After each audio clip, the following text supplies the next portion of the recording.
Tonight, a Sydney family homeless following an explosion in our southwest, the massive blast rocking an entire neighbourhood as locals ran for their lives. Kamala Harris meets her match on live TV as America's election campaign enters a frenetic final stretch. The escalating dispute that has plunged Sydney suburbs into darkness, leaving thousands of homes without power. Labor's $16 billion promise to wipe student debt, kick-starting the federal election campaign early. Global superstar Ariana Grande walks the yellow brick road in Sydney, where live as fans take over the city for the global launch of Wicked. And Ben Hunt breaks his silence on why he quit the Dragons. He wants to win a premiership. Live from Sydney, 7 News with Mark Ferguson. Good evening. A southwest Sydney family has been left homeless following an explosion and fire in Lanier.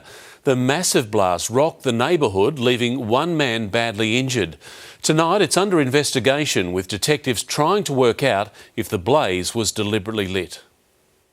As a home burns, towers of smoke choke a Lanier Street, garden hoses did nothing against growing flames and fears. And we just saw people outside, everyone was gathered, everyone was screaming. Firefighters called after this home exploded around 3:30 yesterday.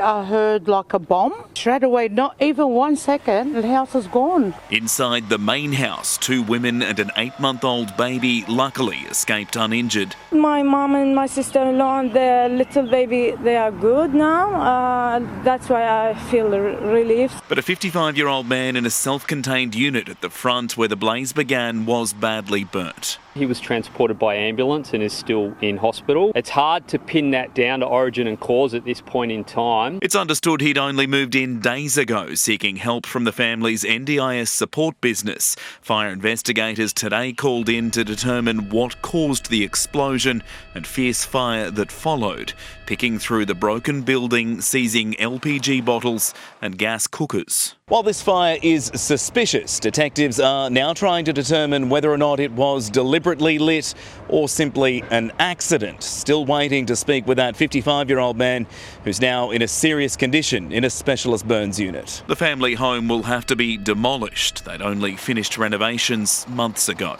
It's so sad and devastating. Andrew Denny, 7 News. There's only 72 hours to go until Election Day in America, and one of the country's most successful Republican families is now being urged to vote against Donald Trump. Former President George W. Bush pressured to endorse Kamala Harris by the Cheney family. Tim Lester reports on the final weekend of campaigning and the celebrity endorsements. Gosh, I wish I could talk to someone who's been in my shoes, you know? This impression, the closest Saturday Night Live has come to Kamala Harris. Until now. I'm just here to remind you, you got this. Because you can do something your opponent cannot do. You can open doors. I see what you did there, like to a garbage truck, right?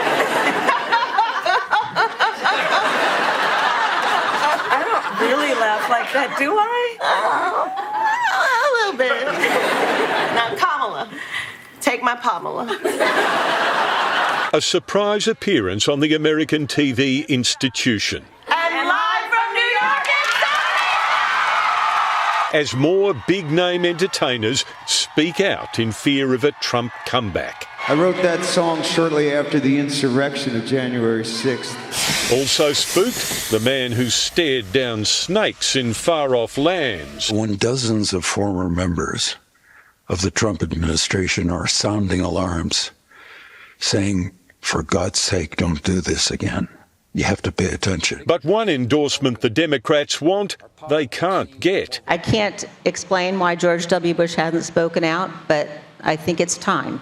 And I wish that he would. The only living US president who's not yet backed a candidate. Republican George W. Bush staying silent, but not his former White House spin doctor. So this morning I re-upped my question to President Bush's office. An advisor said he's not going to insert himself into this political moment. Madam President, thank you for making this. 3 days. Vice President, I appreciate that. That will go my way, sure. And not if a Republican challenger has anything to say about it. Kamala, you're fired. Get out of here. The two camps tracking one another so closely they parked alongside each other. The campaign's final few days are awash with rallies, but already almost half the total expected vote is locked in. 72 million Americans have already voted. What do you think of Donald Trump? I like him a lot. I like that he speaks his mind, and he's a God-fearing man, and I can see the Lord working through him. He's a real man, and no wars, no inflation, very little inflation. Our borders are safe. He's good for the whole world. There's no room for hate here. We have to do better for our children, for our women, health care, our elders. The other candidate is cuckoo for Cocoa Pops. The campaign's now all out to win the dwindling number of voters still yet to decide. In North Carolina, Tim Lester, 7 News. And tonight after the news, you can join Michael Usher for a special edition of Spotlight covering the race to the White House. And 7's live coverage of the US presidential election count begins at 11:30 on Wednesday morning. An escalating industrial dispute has plunged Sydney suburbs into darkness, leaving thousands without power tonight. Developers unable to connect new homes and major projects as the Electrical Trades Union battles for better pay. Frustrated families now desperate for a resolution. Lights out and there's nobody home. Jeff Smith expected to be in his new Kellyville apartment 6 months ago, but he's been shut out by the power dispute. It's just very frustrating. I don't believe we'll be in by Christmas. Meanwhile, the retired serviceman is forking out rent. We're just running out of money, and if it continues on, we just have to sell the place. A 9-month pay dispute between power workers and the big electricity companies. The property industry says it's left 10,000 completed homes stalled. In the midst of a housing crisis, it's astounding that we have homes sitting there unoccupied and all they're waiting for is power. In the meantime, tens of billions of dollars of infrastructure are being held up. Including, the opposition says, upgrades to Royal Prince Alfred Hospital, the M7, M12 motorway interchange and the Badgerys Creek Aerotropolis. This is a crisis. The Premier should and must act immediately. Unions are blaming power companies and claim workers' pay is being cut. The government says it can't intervene because electricity has been privatised. Our hands have been tied by the fact that the previous government sold these assets off. Part of the pay dispute with electrical workers is expected to go to the Fair Work Commission this week, but with no resolution in sight, projects like apartment blocks could stay locked up for months. The state government expects it to be settled by federal industrial authorities, and for those caught in the middle... Of course we have complete sympathy for the position that you're in. Given a discount to the stamp duty for the inconvenience. Chris Marr, 7 News. A truck burst into flames on the M7 early this morning. Its cab was fully alight when police and firefighters arrived to help. The driver had pulled into a rest area near Cecil Park and managed to escape without injury. There's no word yet on what caused the fire. The Prime Minister has vowed to slash debts for millions of students as he starts to lay the groundwork for the next federal election. It will save graduates thousands of dollars, but critics say those who did not go to university will be paying for it. Minister Anthony Albanese. The election still months away. Sounds like the campaign's begun. Inflation is falling, real wages are rising. Back-to-back budget surpluses and restored trade for our farmers, our growers and our winemakers. The PM in Adelaide, in front of a crowd of Labor faithful and behind a new slogan. Building better education for all.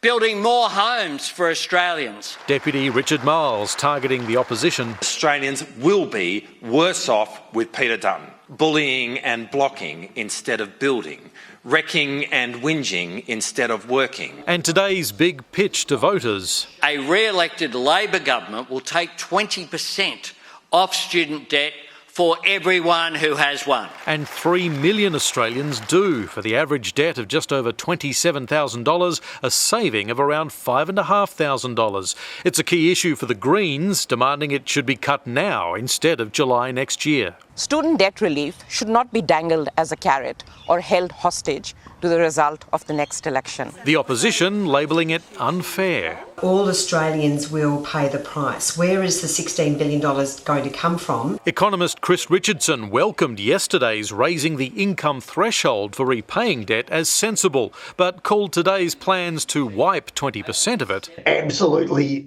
be reverse Robin Hood. It'd be taking money from people who never made it to uni, giving it to those who did. It'd be dumb. Labor also promising to lock in more fee-free TAFE places, 100,000 a year from 2027. Building Australia's future. Thanks very much. Today's rally has been described as a political reset for the government, coming as the polls have gone from neck and neck to Labor falling slightly behind, plus a week of scrutiny over flight upgrades. Now, the promise to cut student debt has been seen as appealing to younger voters especially, who may have been leaning towards the Greens. More of these events are expected in the coming weeks as Labor makes its case for a second term. Mark. Paul Caddack with the latest from Canberra. SAC Bulldog star Josh Addo-Carr has hit the tools after having his contract torn up just days ago. As he attempts to revive his NRL career, he posted to his Instagram account that he's taken on a labouring job on a Sydney building site. It comes after the star winger returned a positive test for cocaine following a roadside drug test in September. It's taking an army to help the recovery effort following Spain's worst natural disaster in living memory. Locals had been angry they'd largely been left to face the clean-up on their own, but now 10,000 troops are being sent to the epicentre of Valencia's flood disaster zone. It's a near impossible task. Chest deep, searching for survivors when they know hopes of finding any signs of life are now unlikely. We are almost certainly talking about the most serious flooding that our continent has seen so far this century. In this family home that stood for more than a century, belongings accumulated over lifetimes are tossed to the street. That's my brother. He passed away in an accident. Everything that belonged to him, we had it here. Esther Meyer's grandfather built this home. It survived the 1957 flood. Nearly 70 years later, her mother faced a second inside it. That was agony for all the time. We didn't know anything. For 24 hours, Esther and her husband didn't know whether the 94-year-old suffering dementia was alive. That was a nightmare, actually. This is the kitchen, the heart of any home, particularly here in Valencia, the birthplace of paella. These are the traditional cast iron pans used to cook it on traditional ovens for generations of family members sharing together. Now they've come again, this time from different parts of the globe, not to share food, but to help rebuild. A volunteer army doing the work many families wish the military would. We feel abandoned. There are many people who need help. This week, 2,500 personnel were deployed. Only today, a further 10,000 were sent in. Specialist searchers confirming more than 200 deaths, which many residents believe were avoidable. In Valencia, Ben Downey, 7 News. 20 years ago, Wicked made its stage debut. Now the movie version of the musical is set to hit cinemas. Angelique Opie joins me from the Yellow Brick Road premiere at the State Theatre. Angelique, thousands have been waiting to see a global superstar. Mark, Ariana Grande plays Good Witch Glinda in this highly anticipated film, and just moments ago she arrived here in the city. Wicked has certainly cast a spell on Sydney with a lineup of star power. No coincidence that Oz was chosen as the first stop on this press tour to promote a story about the land of Oz, and I can't quite believe I got the chance to meet the stars just a short time ago. This is I can't talk about it. It makes me really very emotional. When we pulled up, I just didn't expect. I mean, the material, our friendship, just what we learned from each other, and we used to say that every day was a big day. No day was a small one. No day was a small day. No. And while there is plenty of buzz here now, it all started in the early hours of the morning. Forget Sydney's CBD. This is Munchkinland with 10,000 tulips and a chorus chanting one name.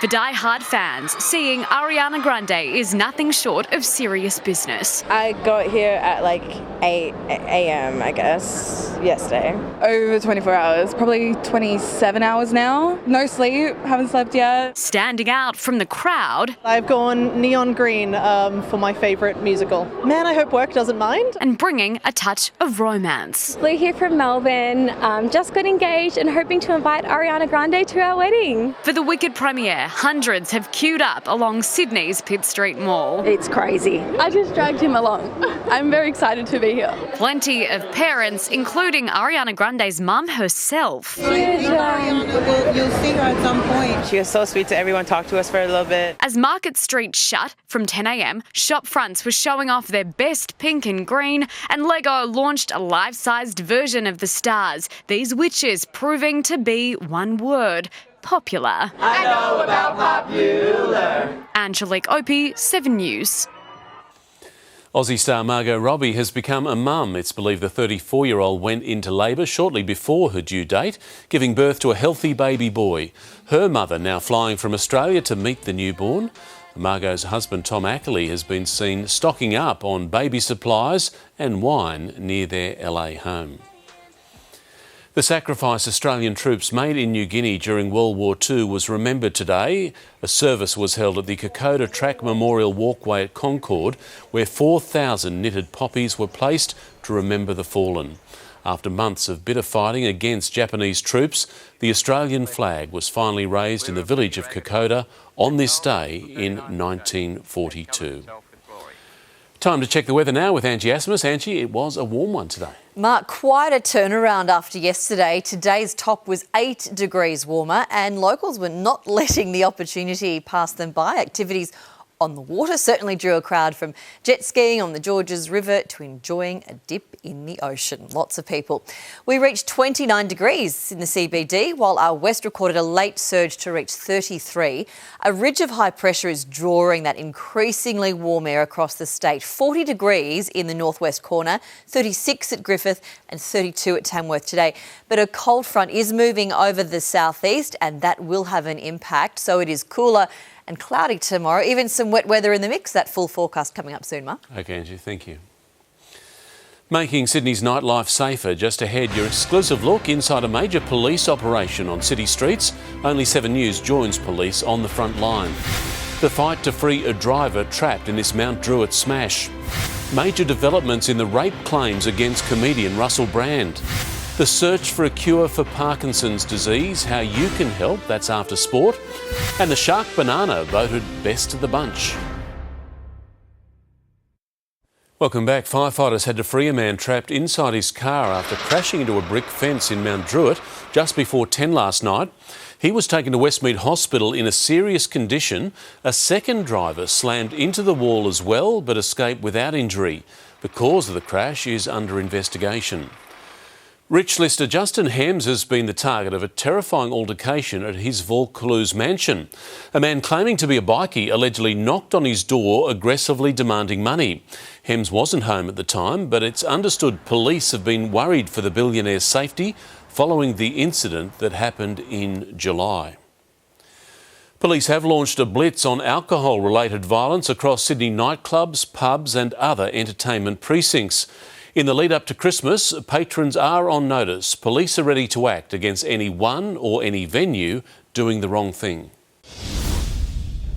The fight against drunken violence laid bare. Sit down or I'm going to hold you down. What began as a night out at the pub takes an ugly turn in Petersham. I'm running in the truck. Listen to this officer's instructions, right? Unable to stand but unwilling to give in. That's assault, Police say this highly intoxicated man assaulted another patron at the Petersham Inn, but during this takedown, he was quick to play the victim. You're hurting me! You're hurting me! You put it on hurting me! An insight into Operation Arc. We're heading into the festive season. and generally at this time of year we see an increase in alcohol-related crime. 7 News invited behind the scenes of a booze blitz ahead of summer. In Haymarket. This is incredible! Another night ends in handcuffs after a security guard is allegedly attacked. 10 minutes earlier. We've already explained this, we need to back up. This is not going to happen. There's no need to push me like that. Tensions flare after a brawl broke out at this backpackers. Drunk, disorderly and antisocial behaviour under the microscope as officers clamp down on alcohol-related crime at party precincts, festivals and licensed venues. People that are intoxicated are more likely to be both persons of interest and also victims of crime. While not everyone is compliant, police have been pleased with majority of partygoers saying these high visibility patrols do act as a powerful deterrent to potential troublemakers. Among the 700 business inspections conducted across the central metropolitan region last week, police issued 114 security breaches, 46 licence condition breaches. Only 22 infringements were dished out to partygoers, with 41 move-on directions. The advice is go out, have a good time, but do so responsibly, do so safely. Annie Puller, 7 News. There has been a major development in the sexual assault allegations against Russell Brand, with prosecutors now asked to consider bringing charges against the comedian and actor. Accusations of rape, assault and emotional abuse surfaced in a UK documentary last year and date between 2006 and 2013. Police now say Brand has been interviewed on 3 occasions with a file of evidence passed on to the Crown Prosecution Service. Brand denies the accusations. A banana with some real bite has left a lasting impression at Sculpture by the Sea. The shark banana hybrid, titled Shanana, won both the Allen's People's Choice Award and the Kids' Choice Prize as voted by the public. Sculptor Drew McDonald says the artwork reveals the chaotic nature of human existence. It's an absurd piece of sculpture, you know, like it's not really meant to make sense. Sculpture by the Sea comes to a close tomorrow. Plenty still ahead, including exclusive details about your internet speed. Up next, the lightning-fast upgrade for thousands of homes. Back inside the US election battleground, where Donald Trump claims migrants are eating pets. Don't get stung this sales season, the new expert advice for shoppers. The comment about Taylor Swift and Travis Kelce that made his brother snap. Countdown to flying cars taking to Sydney skies. Miracle Baby, an Australian zoo's joy over its lion cub surprise. And ahead in sport, ball tampering claims and dissent light the fuse for a fiery test summer. Welcome back. Lightning fast internet is set to supercharge more homes and businesses across New South Wales as the NBN expands. 100 new locations are set to be rolled out over the next year. Using state-of-the-art equipment, the team at Real Response trains first responders using virtual reality, a process that requires high-speed internet. We're working on 50 gigabyte files for our simulations, so it's really important that we can get on and help them as quickly as possible. They recently made the switch to high-speed NBN, which has proved to be a game-changer. Now, ultra-fast internet is coming to 145,000 more homes and businesses across Australia. No matter where you live, the demand for a fast and reliable internet connection on the NBN network, has never been higher. More than 100 locations will benefit in New South Wales, including suburbs as far north as Lismore, then down to Newcastle, southwest out to Cobbitty, then south to Maruga Heads. The upgrade involves extending a fibre optic cable from the street to inside the premises, replacing the existing copper. Even if you don't need it now, in 5 years' time or 2 years' time, if you do need it, it's ready to go and you can order the upgrade. The expansion will be completed by late 2025. To check your eligibility, visit the NBN website. Zoe Martin, 7 News. In breaking news, there's a desperate search now underway for a child swept out to sea at the entrance on the Central Coast. The toll rescue helicopter and lifeguards are searching for the youngster. The alert was raised just after 5 this afternoon. It was the presidential debate lie that ignited the internet Donald Trump's claim that Haitian migrants were eating cats and dogs. That was said to be in Springfield, Ohio, where David Woywood has met with locals who say it's become a top issue ahead of this week's vote. In Springfield, Ohio, they're still barking mad. It blew my wig back. Over a lie picked up and amplified by a former president. In Springfield, they're eating the dogs, the people that came in, they're eating the cats. There is no truth to any of it. It was a nonsense. A nonsense that sparked bomb threats, school closures and a deep suspicion within this community. And I'm walking with my dog, and I'm just hoping they don't think I'm Haitian and I'm walking my dinner. That was like, wow. That was like you got hit with a brick. 15,000 Haitian Americans live and work legally in Springfield. It was unexpected that you'd have that kind of influx of immigrants coming in, but there were jobs here. Their arrival stretched city services here. It caused tension, and Trump's comments, they say, only fanned that. It seems like somebody has some kind of sharp, device or knife, and they keep pushing it through your chest. Our children go to school and get bullied. This is gonna leave a scar for a long time. The salacious and outlandish lies amplified by Donald Trump on that debate stage have long since been debunked. But the hurt caused by those comments, well, it lives on here in Springfield, Ohio. I was a Republican, but I'm not now. We may still remain Republican, but we may end up voting the other way around. Has it hurt this community? Yes, it has. Yeah. It's divided it. But right now, division is not unique to Springfield. Come here, kitty. In Springfield, Ohio, David Woywood, 7 News. Retired NFL star Jason Kelce has been captured exploding with rage when a so-called fan made a homophobic slur against brother Travis over his relationship with Taylor Swift.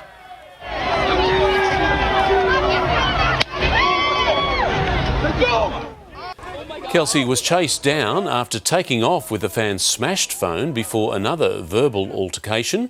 The Now TV pundit is yet to comment. With Black Friday just around the corner, compulsive shoppers are being urged to leave the credit cards at home and use cash instead. Experts say while sales are supposed to help us save money, many bargain hunters are racking up thousands of dollars in debt. Adelaide mum Rachel Ryan knows firsthand how quickly the end-of-year sales can add up. When you're purchasing 10 or 20 items that are cheap, you've blown out your budget. For years, the 39-year-old spent far more than she could afford, and this time of year was particularly tough. There's, flashing sale signs in your face constantly. But when the family found itself $70,000 in debt, it was time to get help. We do find people getting into strife. My budget director, Tammy Barton, warns bargain hunting can be a trap. You think you're doing yourself a favour until there's no money left. A bill comes in or the car breaks down and you've already spent that money because you got a good deal on something that you didn't really need. And buyer remorse quickly sets in with a Finder survey showing almost 50% of shoppers have made a credit card purchase they now regret. While cash is no longer king, money experts say if you're at risk of overspending, then use it. This way you won't find yourself owing the bank what you can't afford. And you go, wow, this money is slipping through my fingers really quickly. I can see what is left. Physically holding cash can make you feel a little more connected to the spend. And with saving tips under her belt, Rachel's confident this Christmas will be debt-free. It feels really good. I know that I can swipe past the sales now. Gertie Sperling, 7 News. A royal visit under the radar just ahead. Queen Mary now takes off, but what brought her back home? Australia's groundbreaking Parkinson's study, but scientists need your help. The flying cars coming to Sydney this week. And soon in sport, Kangaroos beware, all of Tonga might be coming to Sydney for the Pacific final.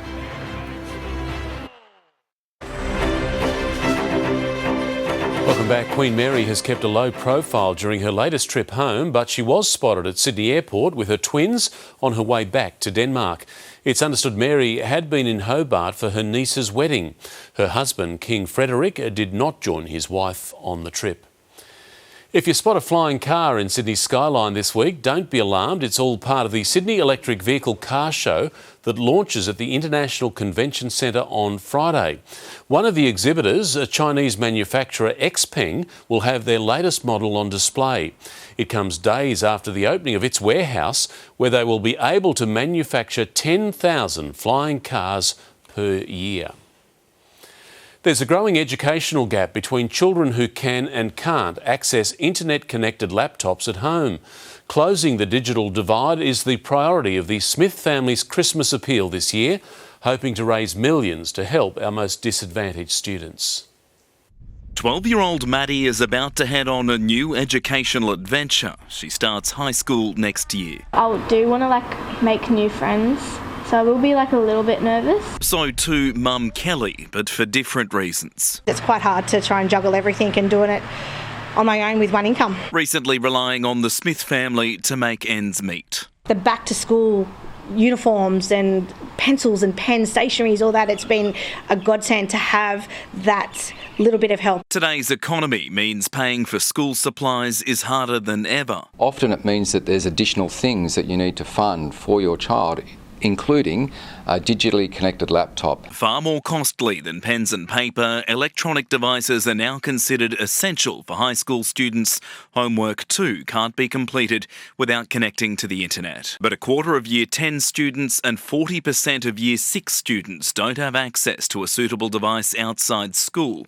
NAPLAN results show those who are disadvantaged can fall up to 5 years behind their peers. And it was just lucky enough that the Smith family offers that little bit of help. The Smith family is hoping to raise $5 million during this year's Christmas appeal. Money not just to support families financially, but also fund academic programs for children. It's helped me a lot with transition to high school. With the right support at the right time, young people can have an opportunity to make the most of their education and set themselves up. To donate, head to the Smith family website. Andrew Denny, 7 News. Australian scientists on a mission to cure Parkinson's disease. Still to come, how you can help the largest genetic study of its kind. And the incredible story of Australia's newest lion cub. Just wait until you hear him roar. Don't miss that story soon on 7 News. But now Matt is here with Sport. Matt, Dragons fans won't like what Ben Hunt has to say. Shane Flanagan might play these comments a few times over the off-season. Fergo, good evening. He wants a premiership and says he had to go elsewhere to win one. Coming up, Hunt speaks on quitting the Dragons and where he wants to finish his career.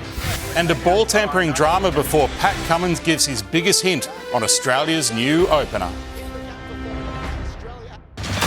The most historic US election in our lifetime.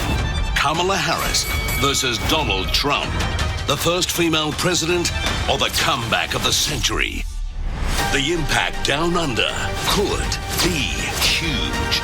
With Seven's correspondents live across America, led by Michael Usher and Angela Cox, with Natalie Barr live from the White House, with every state declared first, with exclusive data from CNN and NBC. Hold on tight. Anything can happen. Watch history unfold. Wednesday, live on 7.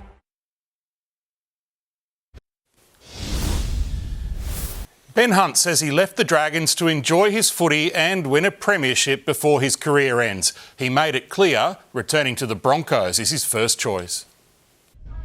A Kangaroos player without a club team. Time to move on to a new chapter, and I'm just happy that everything's sort of come to an end and both parties can move on, and I'm feeling good. After 7 seasons, Ben Hunt couldn't wait to get out of the Dragons. I think the biggest priority is just want to enjoy my footy and, try and go somewhere to win a competition. Yeah, I'd really like that opportunity to go to a team that I think can win one. At 35, Hunt says he has at least 2 good years left, hasn't spoken to a club yet, but there's an obvious preference. Do you say Broncos? If I had the opportunity to go finish out, it would be pretty special. Got to see if that can all work out. You said the word romanticise. It'd be awesome to have him back at the club. First things first, the Pacific Championships final. The Tongans are coming to Sydney in harmony. Job's not done yet. See everyone next weekend, Sunday. It's pretty cool, to be honest, to see the nation of the people and what they're representing. pride and respect in the challenges, a ferocious Adam Fanua-Blake. Oh, jeez. Cleared for the final, thankfully for everyone hoping this spectacle can be matched. He beats them all! Villains on home turf, the Kiwis charged from 24-0 down to level. Tapani, a grabber forward, runs towards the tackle of Katoa. Front rowers aren't supposed to do that. 20-year-old halfbacks aren't supposed to be as cool as Isaiah Katoa. Just showed so much maturity and why he's going to be an elite halfback. Cricket Australia hosed down the first flashpoint of the Indian summer before Nathan McSweeney's match-winning unbeaten 88 for Australia A earning Pat Cummins' approval. Umpires accused the Indian A team of ball tampering. They were cleared very quickly. It might not be India's top-line team, but this altercation has set up a spicy summer in the Test arena. When you scratch it, you change the ball. That's what, but right in the Test. All right, no more discussion, let's play. So we're going to play with this ball? You're playing with that ball. That's a very stupid decision, I guess. Excuse me, you'll be on report for dissent. Yeah, okay. That's inappropriate behaviour. Ishan Kishan later cleared of any sanction, while Nathan McSweeney went about his business in a Test audition. That is 50 for McSweeney, the main man in Mackay. An unbeaten 88 putting him in the box seat to partner Usman Khawaja at the top of the order. I think I'm playing pretty well at the moment. I'm real confident in my game, and I think, I'm progressing and I'm batting some of the best innings I've played. The opportunity comes, I feel like I'm ready. The skipper subtly suggesting it's down to McSweeney or Sam Constas. I mean, the reality is you try and make a debut as comfortable and for someone as you can, but it's a Test debut. Like it's whoever it is, they're going to be feeling nerves. As for the squabbling around the rest of the batting order, there's a lot of joking around and a lot of opinions, but it's all very well intentioned. Tomorrow at the MCG, the first of 3 one-dayers against Pakistan, a lead-in for February's Champions Trophy. Cummins himself committed to the first 2 before preparing for the Test summer. Tim Hipsley, 7 News. Chasing 147 to avoid a 3-0 series whitewash against New Zealand, India collapsed to 5 for 29 as locals watched on in stunned dismay. Rishabh Pant came to the rescue until copping a dicey decision on 64, third umpire Paul Rifle giving him out court.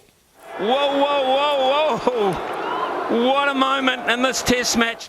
From 7 for 121, India lost 3 for none to lose by 25 runs. The Black Caps are the first team to sweep India in a home Test series of 3 or more matches. Juan Mata was subbed out at half-time and the Wanderers are winless from 3 games. They trailed Adelaide United 3-1 inside half an hour. Oh, what a goal that is! Against his former club. That's a bullet into the top corner.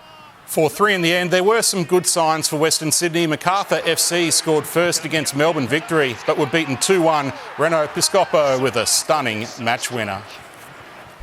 Manchester City's 32-game unbeaten run in the Premier League ended with a 2-1 loss at Bournemouth and a miserable Noel Gallagher. Liverpool defeated Brighton 2-1 to replace City on top. It's Salah! Fantastic! Nottingham Forest thrashed West Ham 3-0 to jump to third. Arsenal slipped to fourth, going down 1-0 to Newcastle. Long before Gay Waterhouse smashed through racing's glass ceiling, a handful of female trainers blazed the trail. One of them was Barbara Joseph, a Group 1 winner who started out in 1975. Now training with sons Paul and Matt, Joseph has her eyes on Tuesday's big dance. In horse terms, Barbara Joseph's a rising 80-year-old, still with a zest for racing. Very satisfying, and I'll be still doing this until they put me down. The landscape was very different when Barb got her trainer's licence in 1975. I wasn't allowed in the bloody members at Randwick those days. It was very hard and very difficult to get owners because men used to think that women wouldn't be able to train horses. These days, sons Paul and Matt do the heavy lifting at their Canberra stables. Mum imparts the Group 1 winning knowledge. Lying on arms, racing through the centre with Marimbula Bay and Tajara the outside. Joseph won the 1989 Doncaster with $5,000 buy Marimbula Bay. 35 years on, she'll saddle up outsider Zooatica in the big dance, the race that gives provincial and country trainers a chance to race at Randwick for $3 million. It's a great concept, and it does bring a lot of country people and a lot of trainers into Randwick on Tuesday. The Josephs ran third last year with Super Helpful. If Zuatica wins on Tuesday, all bets are off. If we got the cash, well, they want to look out because it'll be fantastic. Nick Markham, 7 News. Go Barbara. And what about India, Fergo? I hope she has a great day out, and that is some victory. Yep. Incredible. Thanks, Matt. It's one of the country's most common neurological conditions, but the cause of Parkinson's disease largely remains a mystery. A new study examining genetic risk factors is showing great promise, but the research has stalled, which is why scientists are now asking for your help. The advice is usually to steer clear of Dr. Google, but for Christine Majorana, it unlocked a life-changing diagnosis and the reason for an unusual complaint. I was smelling cigarette smoke 24/7, which I Googled, and that was the first time Parkinson's had been mentioned. Making sense of other symptoms, including tremors, the 54-year-old was then formally diagnosed with Parkinson's disease. And my dad conveniently went, "Oh, that's what your grandfather had." Around 15% of cases involve family history, but researchers believe there could actually be far more, with groundbreaking research now hoping to crack the disease's genetic code. The Australian Parkinson's Genetics Study is working to pinpoint the genes that influence symptoms and their progression to enable new, personalised and more effective therapies. Will inform us as to perhaps more genetic risk factors that we may not be aware of. The study is being held up though, with researchers struggling to recruit enough people over 45 with no family connection to Parkinson's disease. Because we are still short of 7,000 people who don't have Parkinson's. You just need to fill out a questionnaire online. If you're eligible, you'll be sent a pack to provide a saliva sample that you return via post. Amber Laidler, 7 News. Now it's time to meet Caesar, the 12-week-old lion cub, stealing hearts at the Darling Downs Zoo in Queensland. The fourth-generation African cub came as a complete shock for keepers because his 13-year-old mother was past her breeding age. Now Caesar is thriving on mincemeat and is also honing his roar. Say something? Bit of work to be done. He's only just begun. Now Angie's back with the forecast. Ange, cooler tomorrow. Will be, Mark. A little burst of summer today, but yes, temperatures tomorrow to fall back to where they should be at this time of year. The details coming up next.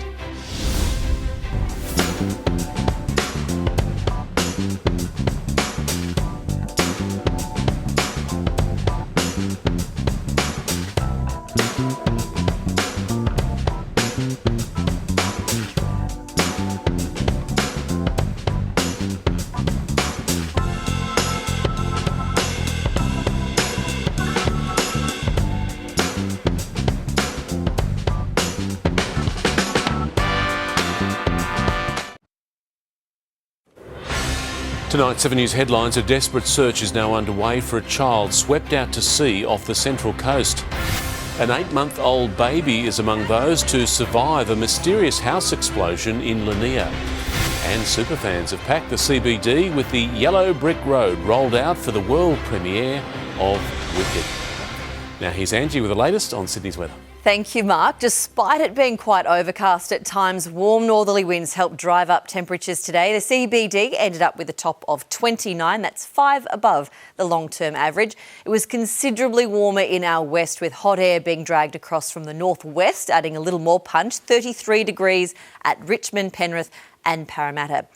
Checking the latest satellite image, high pressure is maintaining the mostly settled and warm conditions. However, you'll see there's still a fair bit of cloud about, and there was a small region of severe storms in the south. A short time ago, 100-kilometre-per-hour winds recorded in the Snowy Mountains. Tomorrow, that cold front in the south will impact our weather as it tracks up the coast. We'll see cooler temperatures and some showers. Those showers due to reach Sydney later in the day. Around the capitals, Brisbane, 30 degrees tomorrow, warm and settled, heating up in Canberra too, 27 degrees, grey for Hobart and 23 on the way for both Adelaide and Perth. That cold front will move from the state south to the north between tonight and tomorrow. It will be preceded by strong winds and bring showers and severe storms in its wake. Warm ahead of that system, 33 degrees expected at Tamworth and 32 at Coffs Harbour. Across the metro region, partly cloudy in the morning, showers to arrive in the afternoon and evening, storms possible as well. So with that change, it will be cooler, especially on the coast. 22 degrees on the way for Bondi, 26 for Hornsby, Penrith to still make it to 30 degrees. On the water, northerly winds to 25 knots at first, then swinging around to the south-southwest, shifting to the southeast from the early afternoon. Winds will pick up between the Hunter Coast and northern border ahead of that cold front passing through. Warnings are in place for those marine areas. Monday in the CBD is looking partly cloudy at first, aiming for 25 degrees with those late showers and storms developing. The showers pushing into Tuesday as well, but only very light falls. It'll be fine and warm on Wednesday, 27 degrees to 32 degrees across Sydney. Even warmer Thursday, 37 on the way for Thursday, and Friday looking pretty steamy as well. So a very warm week on the way, Mark. Summer creeping closer. Not long. Angie, thank you. That is 7 News for this Sunday. Stay with us now for Spotlight's US election special, and we'll have updates for you throughout the evening. I'm Mark Ferguson from all the team. I hope you have a great night.